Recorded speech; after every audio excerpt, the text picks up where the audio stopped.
வணக்கம். சிவகங்கையில் மருது சகோதரர்கள் கவிஞர் முடியரசன் சிலைகளுக்கு முதல்வர் மு.க.ஸ்டாலின் அடிக்கல் நாட்ட இருக்கிறார். இது தொடர்பான விவரங்களை செய்தியாளர் முத்துராமலிங்கம் வழங்க கேட்கலாம். முத்துராமலிங்கம், விவரங்களை பகிர்ந்துக்கலாம். ஸ்ரீராம் 2 நாள் சுற்றுப்பயணமாக சிவகங்கை மாவட்டத்திற்கு வருகின்ற முதல்வர் நேற்று காரைக்குடியில் பல்வேறு நிகழ்ச்சியில் கலந்து கொண்டு தொடர்ந்து காரைக்குடி அலஹா பல்கலைக்கழக விருந்தினர் மாளிகையில் இரவு தங்கியுள்ளார். இன்று காலை அங்கிருந்து சாலை மார்க்கமாக கிளம்பி குன்றக்குடி, திருப்பத்தூர், அரளிக்கோட்டை, ஒக்கூர் வழியாக சிவகங்கை தற்பொழுது நலத்திட்ட உதவிகள் வழங்க விழாவிற்கு வந்துள்ளார். மேலும் சிவகங்கைக்கு சென்ற அவருக்கு குன்றக்குடி, திருப்பத்தூர், அரளிக்கோட்டை, ஒக்கூர் உள்ளிட்ட பகுதிகளில் கட்சி நிர்வாகிகள், தொண்டர்கள், பொதுமக்கள் உள்ளிட்ட பல்வேறுவர் வந்து சிறப்பு உற்சாகமாக வரவேற்பு அளித்தனர்.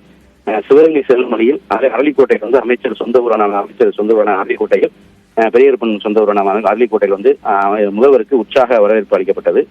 தற்காப்பு கலை பயிற்சிகளை செய்து காட்டிய மாணவிகளுக்கும் மற்றும் யோகா பயிற்சி செய்து அசத்திய மாணவியையும் கைதட்டி பாராட்டினார். தொடர்ந்து இப்ப சிவகங்கை மன்னர் துரைசிங்கம் அரசு கலைக்கல்லூரி மைதானத்தில் இன்று அரசு நடைபெறும் உதவிகள் நலத்திட்ட வழங்கும் உதவி விழாவில் தமிழக முதல்வர் மு.க.ஸ்டாலின் அவர்கள் தற்பொழுது கலந்து கொண்டுள்ளார்.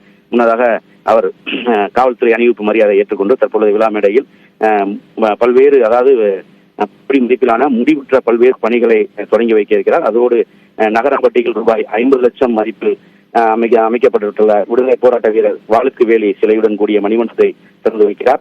தொடர்ந்து காரைக்குடியில் ரூபாய் 50 லட்சம் கவியரசு முடியரசனார் சிலை அமைக்க புதிய திட்டங்கள் பணிகள் அடிக்கல் நாட்டுகிறார்.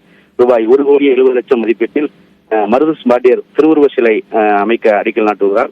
தொடர்ந்து 50 லட்சம் மதிப்பீட்டில் முடிவுற்ற பணியான வாளுக்கு வேலி அம்பலத்தின் மணிமண்டபம் மற்றும் உருவச்சிலையை திறந்து வைத்து பல்வேறு திட்டங்களை இப்ப தற்பொழுது தொடங்கி வைக்க உள்ளார். மேலும் வேளாண் கல்வி, ஊனமுற்றோர், ஆயுதிராவிடர் நலத்துறை சார்பில் சுமார் 12,300 பயனாளிகளுக்கு ரூபாய் 53 கோடி மதிப்பிலான நலத்திட்ட உதவிகளையும் வழங்க உள்ளார். ஸ்ரீராம்.